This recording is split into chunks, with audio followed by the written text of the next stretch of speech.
Lazy exercise. What do you need to lose weight? As well as, what you would need for your fitness goals in general. But most people, when they want to, start working out and whatnot, or even think about dieting, it's for the purpose of getting rid of any extra fat, right? There's people who want to put on muscles, fair enough. But you understand you just got to eat more protein and lift heavy weights, and you'll start packing on some muscles. But when it comes to fat, which is easy to accumulate, easy to gain, it's easy to gain fat. There are some people who are the exception to that, but on average, most of us can easily get big from just eating.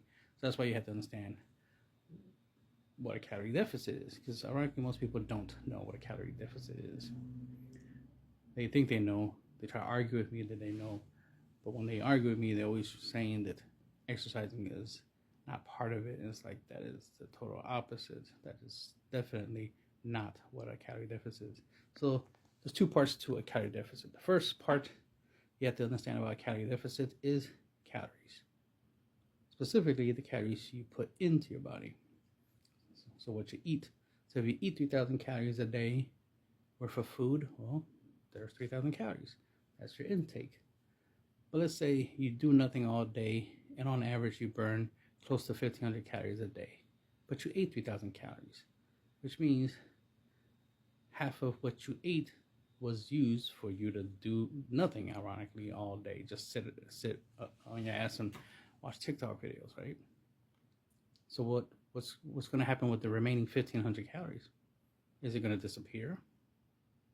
No.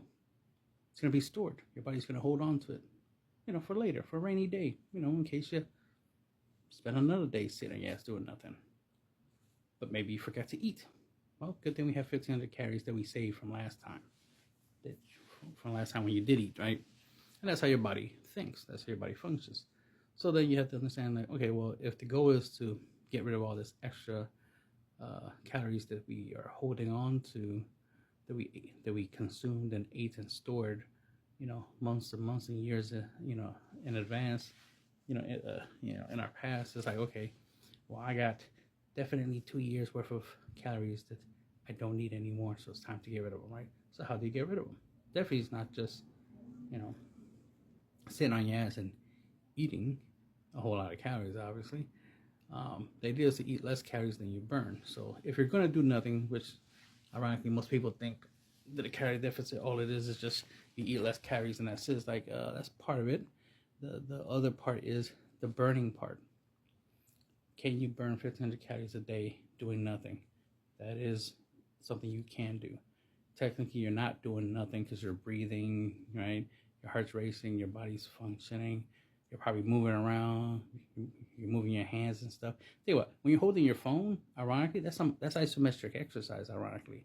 It's a little bit of weight, but after a while, you get tired of holding the phone, so you switch hands or you put your phone down. Notice that? It's because you're doing an isometric hold.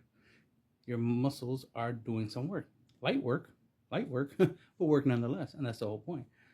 Just thinking burns 20% of the calories you consume. So even when you're doing nothing, you're doing something, right? That's the irony, right?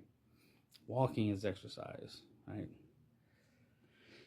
Even just standing still, just standing requires a lot of muscles to hold you up, and again, isometric hold essentially, right? So you're doing exercise even when you're not. It's called NEAT, right?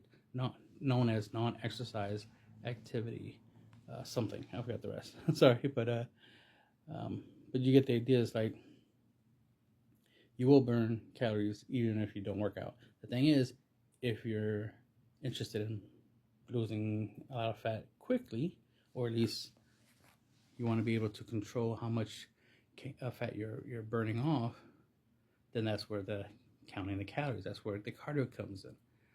So that's why you're going to need some way to track your calories.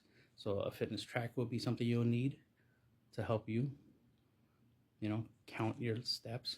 If you're using walking as your cardio, right? Or you just want to know how much walking you need. Because sometimes you'll walk, you might burn like 200 calories, but then you'll sit for a while and not burn any, you'll burn some calories, but not as much as if you did walk.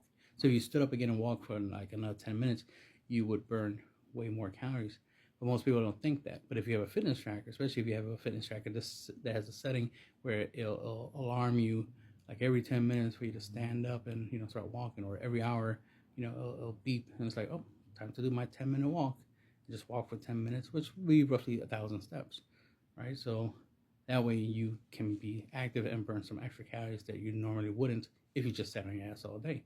So the idea is to just be a little less lazy than you normally would be. But even if you're being lazy, you're still going to burn some calories. The thing is, like I said, it's too easy to eat a lot of calories than it is to burn it, right? Because burning requires work, activity, movement. You got to do things, and it requires time. So it's time and effort that burns fat. But to gain fat in a split second, like, I just swallowed this donut. I just gained 600 calories instantly.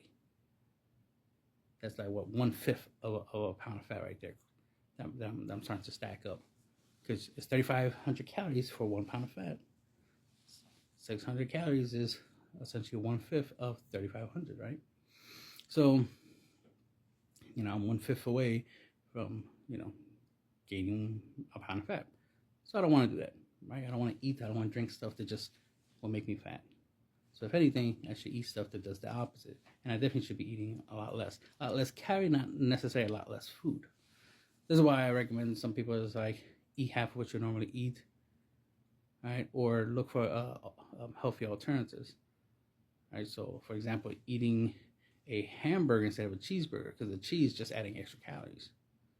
It's technically it adds a little extra protein, but mainly it adds a lot of extra unnecessary calories. So eating a hamburger instead of a cheeseburger will save you on some calories, right? Eating a salad will save you on a lot of calories, obviously, right? But we're not trying to go to that extreme. Baby steps, right? Work away from a Big Mac to a hamburger to eventually a Caesar salad, right? You get my point? Like, work your way from one thing to another. Don't just go straight from Big Mac to a salad. So what else would you need? Exercise bike is useful, but you can just walk as long as you have legs. Hopefully you do, right? You can just walk. You can just walk around your room, your office, walk around your neighborhood. Just walk. Try to get 1,000 steps. That's the minimum. So you can at least burn 100 calories at least, and get your heart rate up to at least over 70 beats per minute. Ideally, you want to get close to 120, but the best way to get to 120 and above is a treadmill or exercise bike, something that will cause you to, move faster. But if you have no problem running, then run or run up steps or walk up steps or run uphill or walk uphill. That extra resistance, the gravity of that will cause you to, heart rate go higher. The goal is, as long as you have the fitness tracker, you can get into shape, right? Because it's all about tracking your calories, burning capabilities, and then just eat less calories than you burn, so that way you're in a calorie deficit, which is a simple concept of a calorie deficit. But for those who want bigger, better, faster results, then that's where you gotta go into, sweating, right, with a sauna suit, or high intensity, bike riding, or running, or exercise bike, treadmill, where you do extra cardio, you do more than the bare minimum, right, to get more, right? Unlike weightlifting, cardio is one of the things you can do more and get more. But when it comes to weightlifting, less is more. And if you've been following me for a while, I'm about less is more when it comes to weight training. But when it comes to cardio, I do less. I still get results. But if I want a little bit faster results, then I can do more. So I do have that flexibility. If I don't be lazy, I get more results out of it. But if I'm lazy, I'm still gonna get results, and that's the whole idea: is get results regardless. So that's where exercise bike would come into play. Now you can do your fitness without these things, but it helps, right? You don't need a fitness tracker. You can just download an app, a fitness app, which can count your steps, because your phone could be your fitness tracker. So you don't have to buy a fitness tracker like how I have one. I just don't like to have them, because I like to use my phone for other things. So I don't use my phone as my fitness tracker. I just actually have a fitness tracker. But you can use your phone as a fitness tracker, so you don't have to really buy anything. You can wear a trash bag under your sweat clothes, and that's your sauna suit, But you can go buy stuff.